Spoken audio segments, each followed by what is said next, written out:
This is CBC Winnipeg News.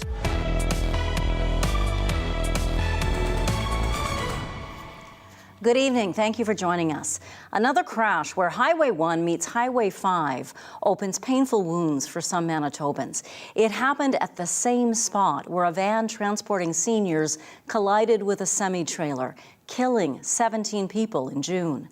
As calls for change there get louder, the province says it is ready to answer. CBC's Brittany Greenslade has the latest. It's a tragic and familiar scene along the Trans-Canada Highway near Carberry. A smashed stop sign, tire tracks. Families rushing to their loved ones in hospital after a serious crash Monday night. A vehicle heading southbound entered the intersection, wanting to make an eastbound turn. At that point, struck a vehicle.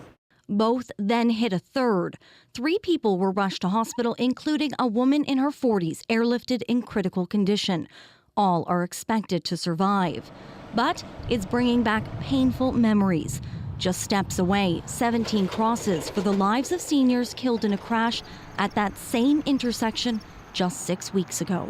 A couple of the officers that responded to this collision yesterday were on duty for that incident in June. So that could be a triggering moment for bringing back memories. 6 people from that June crash are still in hospital. This latest crash is renewing calls for change. And I can tell you point blank that every resident of Carberry has had a close call at that intersection at one point in time or another. It's one of the busiest uncontrolled intersections along the Trans-Canada Highway in Manitoba. Drivers on Highway 5 need to cross 4 lanes of traffic. The province says pavement markings and rumble strips will be added to the area within the next 2 weeks, and advanced warning signs will be installed shortly after. We want to make sure that safety is paramount, and making sure that all the people driving through that intersection are safe. The former mayor of Carberry says there needs to be an overpass. Anything less is a Band-Aid solution that will lead to more deaths. That's the sad reality of it. It's disconcerting. It's disheartening. You wish that there would be a change. The province's safety review, which could lead to bigger changes, is expected to be completed by late fall. Brittany Greenslade, CBC News, Winnipeg. You know you should never drink and drive, but right now in Manitoba you may have to do some driving just to find what you prefer to drink. CBC's Bartley Kivas reports on fallout from a labor dispute at Manitoba Liquor and Lotteries. Russ Suchuk went shopping today for his wedding reception. He managed to find beer on sale, but couldn't find the wine he wanted at a liquor mart in St. James. They were able to point me in the right directions of where to go, but they're very sporadic with product on the shelves right now. A labor dispute between Manitoba Liquor and Lotteries and its workers have led to product shortages. Suchuk had to drive to Stonewall to pick up a few cases of wine. I am in support of the workers. I believe they deserve a fair rate and a fair increase. The MLCC makes a lot of money. I'm a union supporter. Just that obviously I have a wedding and I need to get product somehow. I spoke to several other people exiting this liquor store here at Madison Square, and surprise, surprise, not many of them wanted to go on camera purchasing alcohol at 2 o'clock on a Tuesday. About half of them said they couldn't find what they were looking for, and only one seemed to be very upset. This is not just an inconvenience for individual consumers. Liquor store is just right around the corner right there, and it's closed down right now. Frankie's Italian Kitchen is in walking distance of the liquor mart at Seasons of Tuxedo. Manager Jason Gibbons had to send his staff to 4 other liquor stores to stock the bar this week. A lot of our employees have been running all over the city, try to get the booze that we need. What Frankie's had trouble finding was specialty liquor, like Aperol. So far, product shortages haven't cut into his revenue. Other restaurants are reporting similar issues. It's a little bit challenging trying to get some liquor. I know there's a lot of operators kind of playing the game and driving into the rural areas to try to find alcohol, but those shelves are seeming to be pretty empty these days too. The dispute also affects alcohol producers. One Great City Brewing sells beer at liquor stores. Operations manager Tim Hudick has had to rearrange delivery times. He calls it an inconvenience so far. Being a smaller business, we tend to be pretty nimble, pretty able to react. So it hasn't really had a financial effect on us yet. There's no indication when this dispute will end. MGEU workers picketed outside the liquor distribution center today and were locked out of 7 stores. Bartley Kivas, CBC News, Winnipeg. The PC government has been making a flurry of pre-election promises. Today, the NDP called those promises empty. It claims the government has made nearly $2.5 billion worth of commitments in the last 2 months. The party alleges, without proof, that the only way the government could pay for all of this is to make cuts to healthcare and education. Over the last 2 months, the desperate flurry of press releases and promises don't fool anyone. Manitobans know that this PC government is all about cuts. They're making promises they know they can't keep. With us here today. Premier Heather Stephenson dismissed the NDP's concerns today. She was at Centreport, Canada's rail park, for an economic announcement. Our whole plan, and this is why we're here today, is to grow our economy. We know if we grow our economy, it means more tax dollars to the province of Manitoba, and that's how we're going to pay for more healthcare, education, social services. The Premier made those comments at the official groundbreaking for the new fast freight facility at Centreport Canada Rail Park in the RM of Rosser. Centreport Canada says Ontario-based transport company Fast Freight will spend $55 million building a new facility as the first tenant in the rail park. Fast Freight hopes to have its rail park operation up and running by the fall of 2024, creating upwards of 150 new jobs in the first year. Now, if you're already planning a winter getaway, you now have more direct flight options. Ultra-low-fare airline Flair has announced 3 new sun destination flights out of Winnipeg. The carrier will now fly directly to Las Vegas, Orlando, Sanford, and Cancun, Mexico. Base fares to these destinations start as low as $59. Twice-weekly flights to Cancun begin at the end of November. Trips to Orlando and Las Vegas start in 2024. Flair officials say they see a lot of potential business in Winnipeg. A summer day camp for deaf and hard of hearing children gives them a new opportunity to have fun while making friends and building confidence and skills. Sabina Ahmed takes us there. So Maisie, M-A-I-S-I-E. And this is my sign name. 9-year-old Macy Shawcross is learning the rules of Capture the Flag. Her team's goal is to steal the blue flag. She's part of a summer camp for kids who are deaf or hard of hearing. I love going on field trips. I like going to the zoo and the pool. The month-long camp is organized by Manitoba Possible and open to kids aged 5 to 12. Jenna Lee Ivan started as a participant and now leads the activities.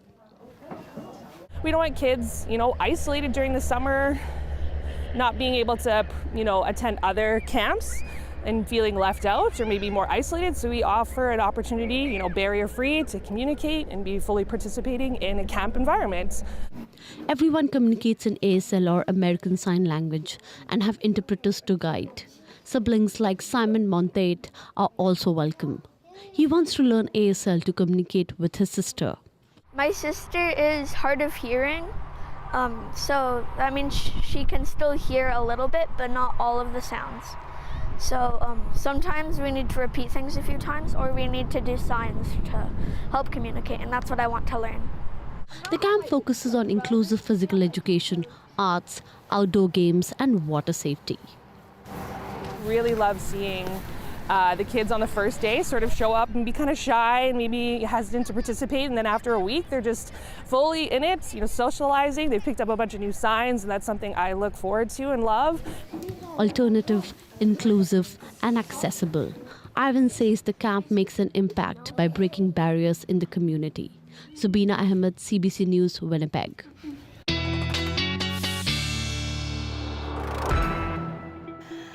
Meteorologist John Sauter joins us now on a day that, for many of us, started with a big thunderstorm. Yeah, remember yesterday I was saying Tuesday could start stormy? Well, it sure did. Sure did, yeah. The thunder was so loud, it was amazing. And this video from Monique out in St. Anne, and this is a good shot at that shelf cloud as it approached her home, taking this video out the window, and you can see the darkness underneath that cloud is really what is the rain and the stormy part of this thing. But boy, there were some great pictures pictures and great video of what was happening with that storm as it approached several locations across southern Manitoba today. I want to go back to some July stats because July's over, first day of August. It was a cold July, coldest one since 2009, tied for 15th coldest since we started keeping records in Winnipeg back in 1873. So 15th, tied for 15th coldest in 150 years. Sharp contrast from June. Last month was the second warmest on record. 12 nights in this past month dropped below 10 degrees Celsius, and that's tied for 8th most since 1873. Today, we've been stuck at 27. My forecast high was 30. Didn't quite get there. North winds are light, though, and the dew points was up around 20 degrees earlier in the day, settling in at around 18 the last couple of hours. The cloud you see across the north, no radar coverage across the north, but we've got some severe thunderstorms, which I'll tell you about in a second. Here in the southwest corner of the province, once again, right around Melita and Wascata, we had some storms, but not a lot of lightning. Most of the lightning was in southeastern Saskatchewan.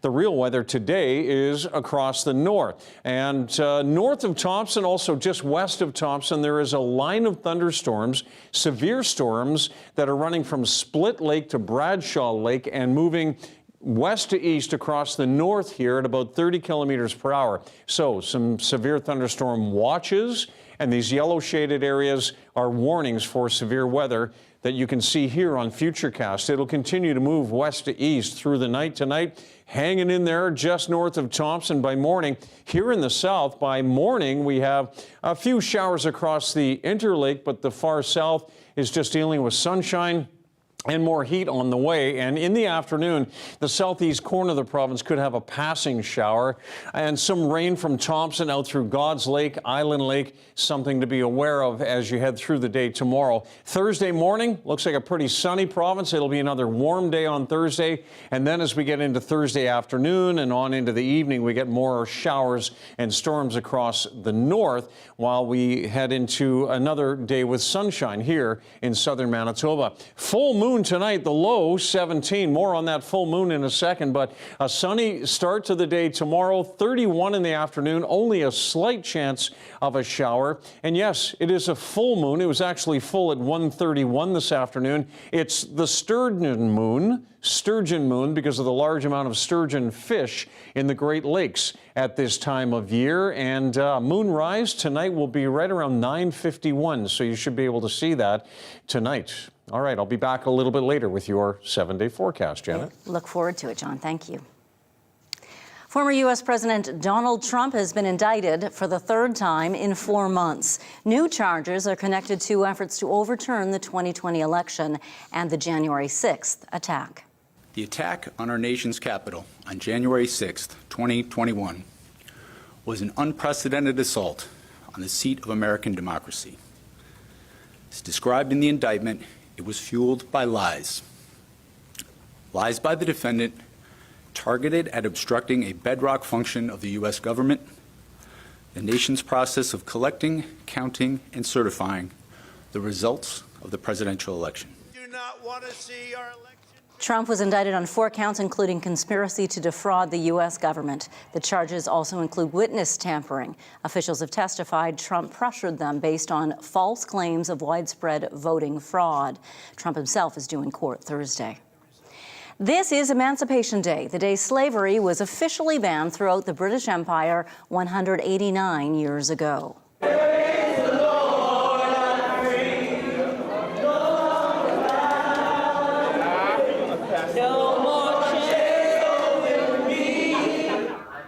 Commemorations began in Toronto late last night with the annual Underground Freedom Train Ride on the city's subway system. The ride is a nod to the legacy of American activist Harriet Tubman and the famed Underground Railroad.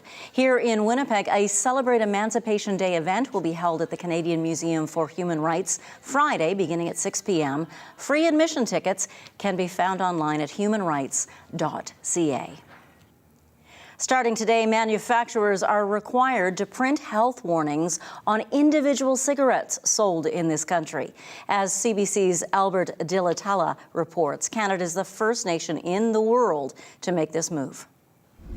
The change will be gradual and smokers won't necessarily notice a change right away, but over the next few years, many tobacco products are set to carry that warning label. The new regulations are from Health Canada. They aim to both help smokers quit and deter others from picking up the habit. In the coming months, cigarettes should look a little more like this, warnings such as poison in every puff and about specific negative health outcomes are printed on the paper around the filter. They'll be in English and French.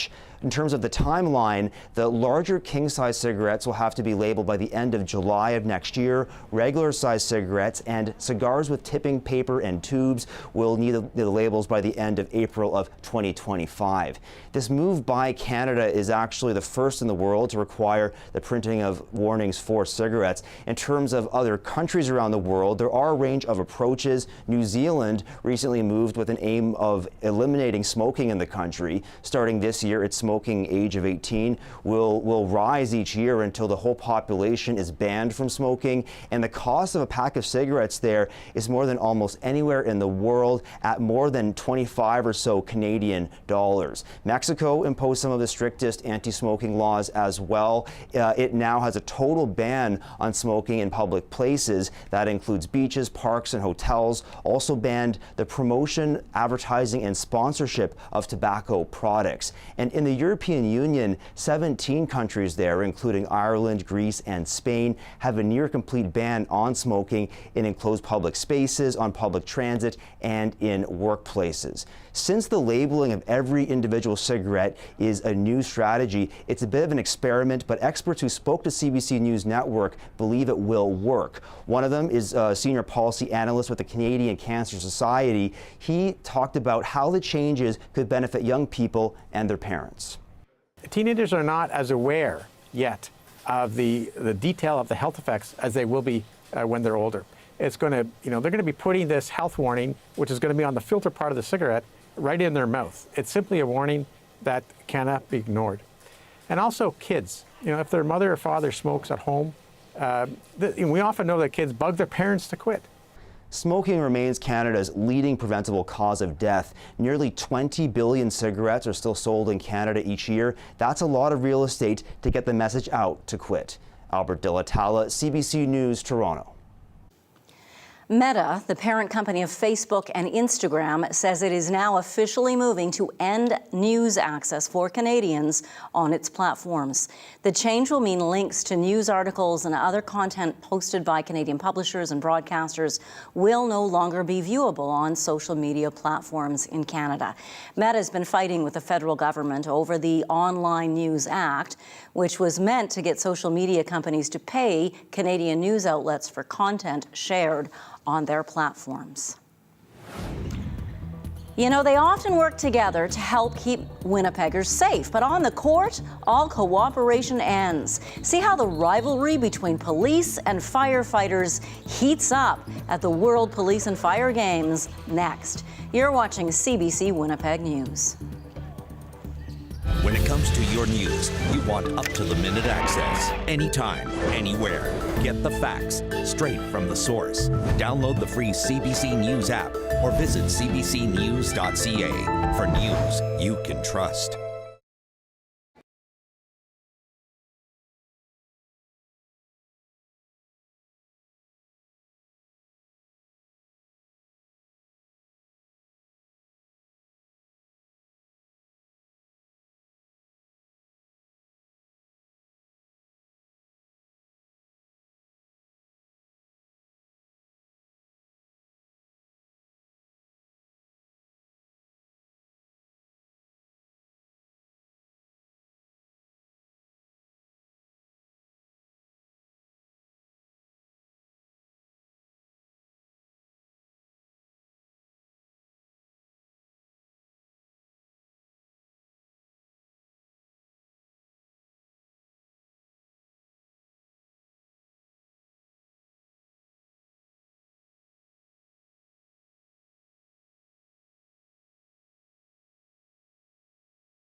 The 2023 World Police and Fire Games here in Winnipeg for another 5 days give you the chance to watch international competition for free. The games are also giving a long-standing local rivalry the chance to play out.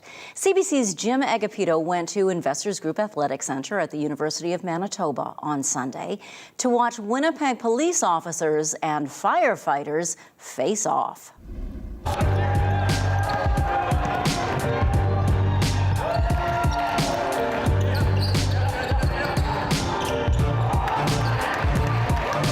Tell us a little bit about the game that you're playing today.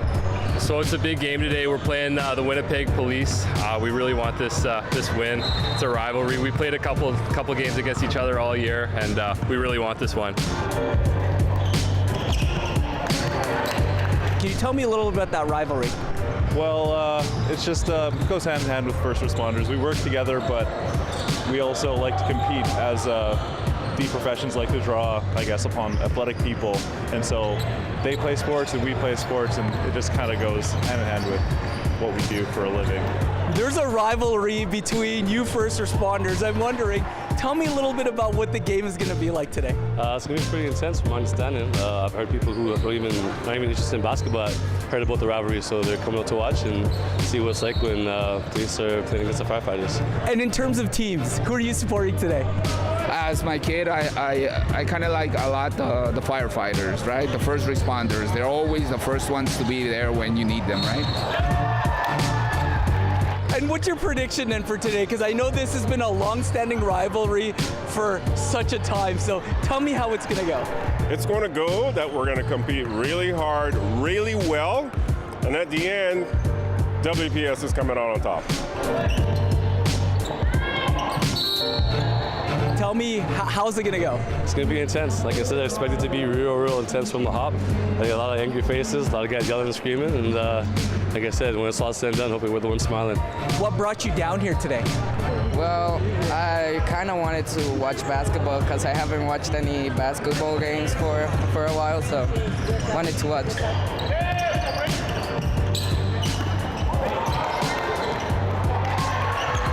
I think the tournament is amazing, right? The world police, firefighters, right? First responders around the world here united in Winnipeg. Great. We have to support this type of stuff, right? That's what we pay our taxes for.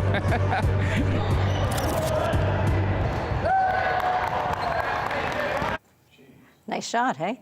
The final score in that game, 59-26 in favor of the Hot Shots, the fire paramedic service team. Meteorologist John Sauter is back with your 7-day forecast after the break. Then we'll have your daily lift. You're watching CBC.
Some severe thunderstorms this afternoon should dissipate tonight across the north. Tomorrow, drier in the west, but more showers and storms possible. Lynn Lake, Thompson, and out to eastern regions. In the south, it's all about the sun and the heat tomorrow. 31s in the west around Brandon, also Portage, 32 in Morden and Winkler, and 31 here in the Winnipeg area tomorrow as we head out into northwestern Ontario as well. Sunny and 28 in Kenora. Now, in the long range, it looks like this. Looks like the heat kind of sticks around through the rest of the week. Second half of the weekend, we start to cool off, and it's much cooler to start off next week. Spending time outdoors in weather like this, exploring nature, is a great way to relax and improve your mood. Plus, you never know what you might see. That's true. An exceptional discovery is tonight's Daily Lift.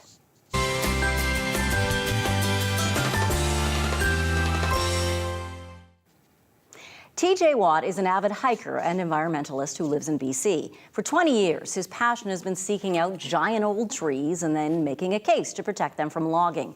A member of the Aoussat First Nation recently showed him a western red cedar, estimated to be more than 1,000 years old. All the years that I've been doing this, no tree has blown me away more than this one. It literally is a wall of wood. Absolutely mind-blowing. It's over 17 feet wide. It's over 5 meters wide at the base. But unlike most other trees, it actually gets wider as it grows up. The tree is in Clayoquot Sound on Aoussat First Nation territory, an area off limits to logging, which is perhaps why it's been able to grow into a wall of wood. They call it the wall, John. Wow, that's amazing. Yeah, it's huge. Did you say 5 meters around or something? Yeah, that's a big tree. Hmm. Thank you for being with us tonight. We'll see you tomorrow at 6 and 11. See you later.